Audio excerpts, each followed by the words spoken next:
के प्रांगण में आयोजित सत्र 2025-26 के इंडक्शन कार्यक्रम में महाविद्यालय की प्राचार्य मैं उनका स्वागत करता हूं और हमारे समस्त शिक्षकगण जो कि आप सभी छात्रों के चौमुखी विकास के लिए निरंतर प्रयत्नशील रहते हैं। और दूसरी बात की जो कार्यक्रम आयोजित किया जा रहा है ये सब आपके ही इस कार्यक्रम के केंद्र बिंदु आप ही हैं, तो ये सारा कार्यक्रम आप पर ही आधारित है और आप सभी को हमारे तरफ से इस नए सत्र की बहुत सारी शुभकामनाएं और बधाइयां। मैं डॉक्टर अनुराग जिन छात्र छात्राओं ने इतिहास विषय का चयन किया है उनका मार्गदर्शन करने का पूरा प्रयास करूंगा और इसके साथ ही महाविद्यालय की तरफ से कुछ समिति बनी थी जिसमें कुछ प्रमुख समितियां हैं जो आपसे संबंधित हैं, जिसका उत्तरदायित्व तो मुझको दिया गया है। मैं उन समितियों के बारे में थोड़ा सा आपको बताऊंगा। जैसे एक समिति है एंटी-ड्रग समिति।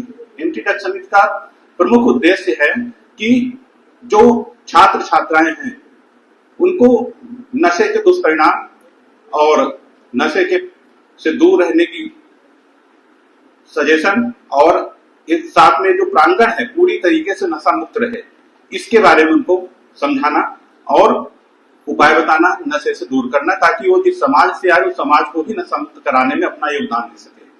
और दूसरी जो समिति है वो रेड क्रॉस समिति है।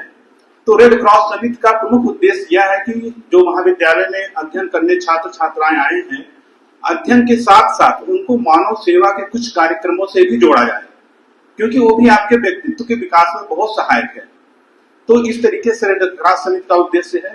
और तीसरी जो प्रमुख समिति है वह है जब आप इस कॉलेज से पास आउट हो जाएंगे तब उस समिति में आपको रजिस्टर्ड किया जाएगा, वह है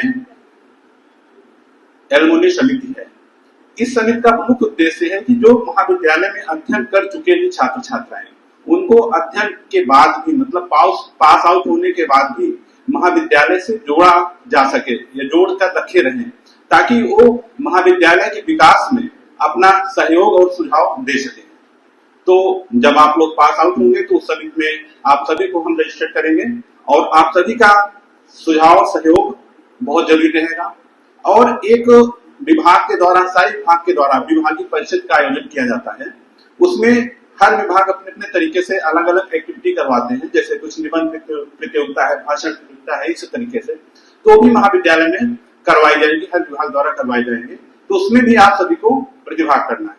और यहाँ पर उपस्थित समस्त छात्र छात्राओं को मैं कहना चाहूंगा कि आप महाविद्यालय में पहले दिन से ही अपना एक लक्ष्य निर्धारित करिए कि किस पर्पज से महाविद्यालय आ रहे हैं, बहुत जरूरी है।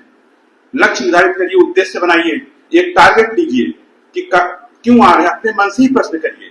और उसके बाद देखिए हर स्टूडेंट का उद्देश्य, कार्य पद्धति, विचारधारा अलग अलग है। आपको अच्छी विचारधाराओं का चयन करना है, अच्छी विचारधारा की ओर जाना है। कौन स्टूडेंट क्या कर रहा है, अगर अच्छा कुछ कर रहा है तो उसको ग्रहण करिए, नहीं तो उसको त्याग दीजिए। हो सकता है उसका कुछ और लक्ष्य हो, कुछ और उद्देश्य हो, इसलिए इस बात को आपको पूरी तरीके से ध्यान रखना है। और एक और बात कि आप सभी छात्र छात्राएं यहाँ तक पहुंचे हैं तो योग्य हैं और आगे भी अपनी योग्यता को आप सब सभी साबित करेंगे। इसके लिए जरूरी उपाय है कि आप अपने अंदर की अच्छाइयों को जरूर खोजिए। हर व्यक्ति में भगवान ने कुछ न कुछ अच्छाइयां जरूर दी हैं, उसको अपने अंदर ढूंढने का प्रयत्न कीजिए और उसको बाहर निकालिए और उसको इतना उजागर करिए कि आप में जो भी आप कमियां हैं उस अच्छाइयों के पैरों तले आ जाए, दब जाए, सिर्फ अच्छाई ही अच्छाई रह जाए। तो आप देखेंगे आप में अपने आप आत्मविश्वास बढ़ रहा है और जो भी आपका लक्ष्य है उस लक्ष्य की ओर आप आवाज से आगे बढ़ रहे हो। इस बात को आपको ध्यान रखना है, क्योंकि इंटरमीडिएट की पढ़ाई भी आपने किया है, यहाँ ग्रेजुएशन लेवल में आए हो तो दोनों का स्तर थोड़ा सा अलग है। इंटरमीडिएट में क्या है, बच्चों को उतनी फ्रीडम नहीं रहती, डिग्री सेक्शन में थोड़ा फ्रीडम हो जाता है। तो इस स्वतंत्रता का उपयोग जो आपको थोड़ा फ्रीडम यहाँ मिल जाती है, आप अपने व्यक्तित्व के विकास में और आप अपने एक नए मार्ग के उत्थान में लगाएंगे। और दूसरी चीज कि आप सभी युवा हैं और युवा के बारे में कहा जाता है युवा ही देश का भविष्य है। तो आप क्या कर रहे हैं, क्या सोच रहे हैं, ये बहुत मैटर करता है। केवल आप तक ही सीमित नहीं है, आपके घर परिवार तक ही सीमित नहीं है, इससे पूरा समाज प्रभावित होता है, पूरा देश प्रभावित होगा। इसलिए आप क्या सोच रहे हैं, क्या समझ रहे हैं, क्या कर रहे हैं, इसको बहुत सावधानी से आपको समझने की जरूरत है। और अच्छा सोचिए, अच्छा करिए, अच्छा बनिए, तो जाहिर सी आप अपने समाज में अपना नाम रोशन करेंगे और आप ही के कारण इस देश का नाम रोशन होगा। धन्यवाद।